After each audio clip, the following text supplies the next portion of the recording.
Hi friends, welcome to Triveni food recipe. ಇವತ್ತು ನಾನು ಮಾಡ್ತಾ ಇರೋದು ರಾ ಮ್ಯಾಂಗೋ ಚಟ್ನಿ, ಅಂದ್ರೆ ಹಸಿ ಮಾವಿನಕಾಯಿ ಚಟ್ನಿ. ಇದನ್ನ ಹೇಗ್ ಮಾಡೋದಂತ ನೋಡೋಣ. ಅದಕ್ಕೆ ಬೇಕಾಗಿರುವ ಇಂಗ್ರೀಡಿಯೆಂಟ್ಸ್: ಇದು ನಾನು ಮಾವಿನಕಾಯಿ ತುರಿದು ಇಟ್ಕೊಂಡಿದ್ದೀನಿ.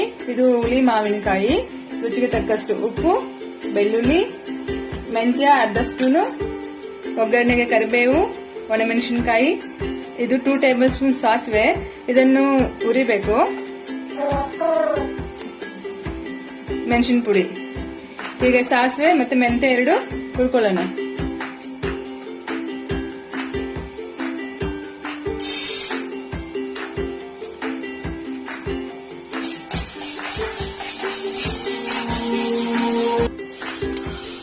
ಮಿಕ್ಸಿ ಜಾರ್ಗೆ ಹಾಕೊಳ್ಳೋಣ. ಅದು ಮೆಂತ್ಯ, ಸಾಸಿವೆ ಫಸ್ಟ್ ಒಂದ್ಸಲ ಗ್ರೈಂಡ್ ಮಾಡೋಣ ಇದನ್ನ, ಆಮೇಲೆ ಇದೆಲ್ಲ ಸೇರಿಸೋಣ.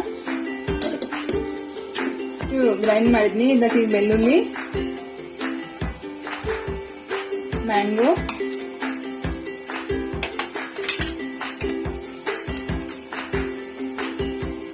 ಸಾಲ್ಟ್, ರೆಡ್ ಚಿಲ್ಲಿ ಪೌಡರ್ ಇಷ್ಟ ಹಾಕಿ ಈಗ ಗ್ರೈಂಡ್ ಮಾಡೋಣ. ನೋಡಿ, ಇದನ್ನ ಗ್ರೈಂಡ್ ಮಾಡಿದ್ನಿ. ಇದಕ್ಕೀಗ ಒಗ್ಗರಣೆ ಹಾಕೊಳ್ಳೋಣ. ಇದು ಮಸ್ಟರ್ಡ್ ಆಯಿಲ್ ಹಾಕ್ತಾ ಇದೀನಿ ನಾನು ಇದಕ್ಕೆ ಒಗ್ಗರಣೆಗೆ.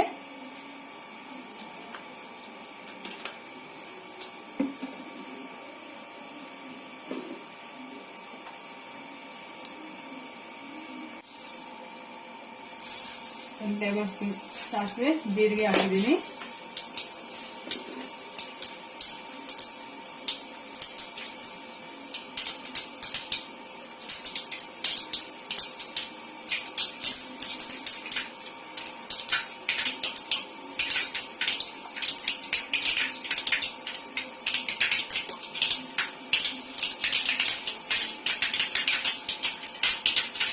ನೀರು,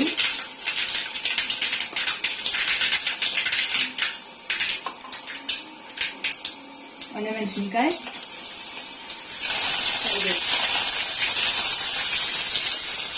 ಸ್ಟವ್ ಆಫ್ ಮಾಡೋಣ.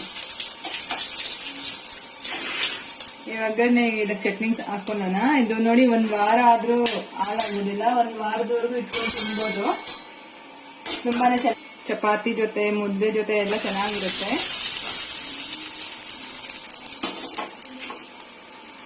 ಇದಕ್ಕೆ ನೀರೇನು ಹಾಕಿಲ್ಲ ನಾನು, ನೀರ್ ಹಾಕ್ದಲೇನೆ ರುಬ್ಬಿರೋದು. ಈಗ ನೋಡಿ, ಎಲ್ಲ ಮಿಕ್ಸ್ ಮಾಡ್ಕೊಳ್ಳೋಣ. ಒಗ್ಗರಣೆ ಎಲ್ಲ ಘಮ ಘಮ ಘಮ ಅಂತ ಖುಷ್ಬು ಬರ್ತಾ ಇದೆ.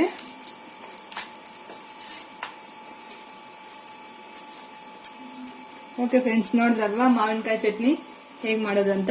ನೀವು ಟ್ರೈ ಮಾಡಿ, ಖಂಡಿತವಾಗ್ಲೂ ನಿಮ್ಗೂ ಇಷ್ಟ ಆಗುತ್ತೆ ಅಂತ ಅನ್ಕೊಂತಾ ಇದ್ದೀನಿ ನಾನು.